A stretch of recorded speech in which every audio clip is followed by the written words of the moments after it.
Assalamualaikum warahmatullahi wabarakatuh. Perkenalkan, nama saya Sri Meike, mahasiswi keperawatan 1B Politeknik Negeri Subang.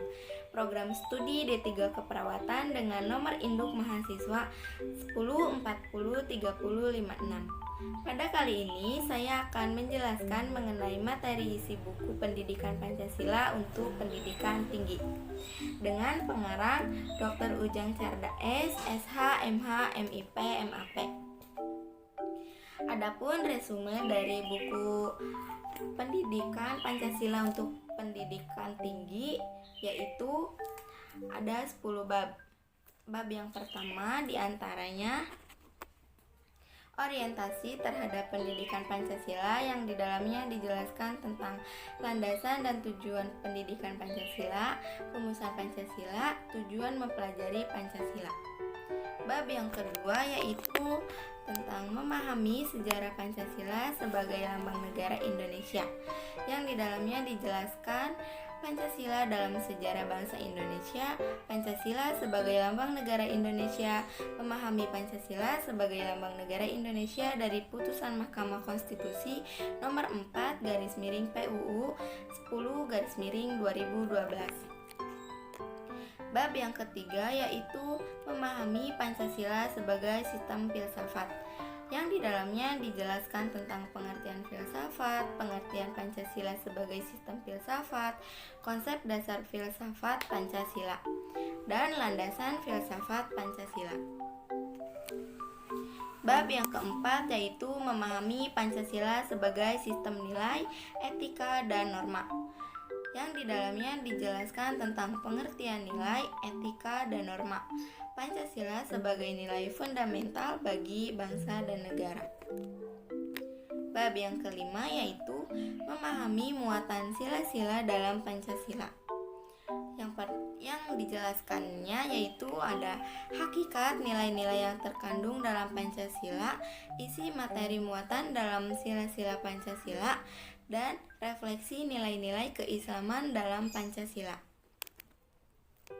Bab yang keenam yaitu memahami Pancasila sebagai ideologi bangsa dan negara, yang di dalamnya dijelaskan tentang pengertian ideologi, makna ideologi bangsa Indonesia, perbandingan ideologi Pancasila dengan ideologi lain, kedudukan dan fungsi Pancasila dalam tata kehidupan bangsa Indonesia, dan memahami makna Pancasila sebagai ideologi negara dari putusan Mahkamah Konstitusi nomor 100 PUU 11 2013. Bab yang ketujuh memahami demokrasi Pancasila, yang di dalamnya dijelaskan tentang perkembangan demokrasi Pancasila dan konsep demokrasi.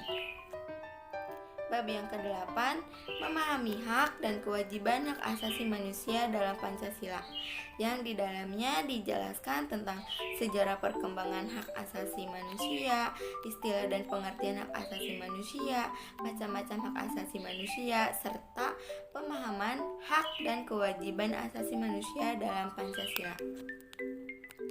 Bab yang ke-9 yaitu memahami Pancasila dalam sistem ketatanegaraan Indonesia, yang di dalamnya dijelaskan tentang isi arti Pancasila dalam pembukaan Undang-Undang Dasar 1945, isi arti Pancasila dalam pasal-pasal Undang-Undang Dasar 1945, kandungan pembukaan Undang-Undang Dasar 1945, hubungan pembukaan dengan pasal-pasal dalam pembukaan Undang-Undang Dasar 1945, hubungan pembukaan Undang-Undang Dasar dengan Proklamasi 17 Agustus 1945, perubahan Undang-Undang Dasar 1945, serta struktur ketatanegaraan Indonesia setelah perubahan Undang-Undang Dasar 1945. Dan bab yang terakhir yaitu ada refleksi Pancasila sebagai paradigma reformasi dalam kehidupan bermasyarakat, berbangsa, dan bernegara, yang di dalamnya dijelaskan tentang pengertian paradigma, Pancasila sebagai paradigma pembangunan, Pancasila dalam paradigma kehidupan kampus, dan eksistensi Pancasila sebagai paradigma pembangunan di era globalisasi.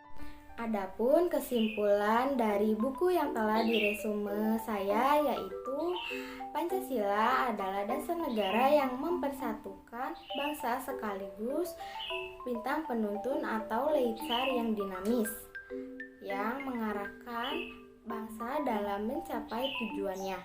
Dalam posisi seperti itu, Pancasila merupakan sumber jati diri, kepribadian, moralitas, dan haluan keselamatan bangsa. Oleh karena itu, pendidikan Pancasila sangat penting dijadikan agar setiap insan Indonesia dapat memahami nilai, filsafat, hingga tujuan kita bernegara dan berbangsa. Cukup sekian materi yang bisa saya sampaikan. Kurang lebihnya mohon maaf. Billahi taufiq wal hidayah. Wassalamualaikum warahmatullahi wabarakatuh.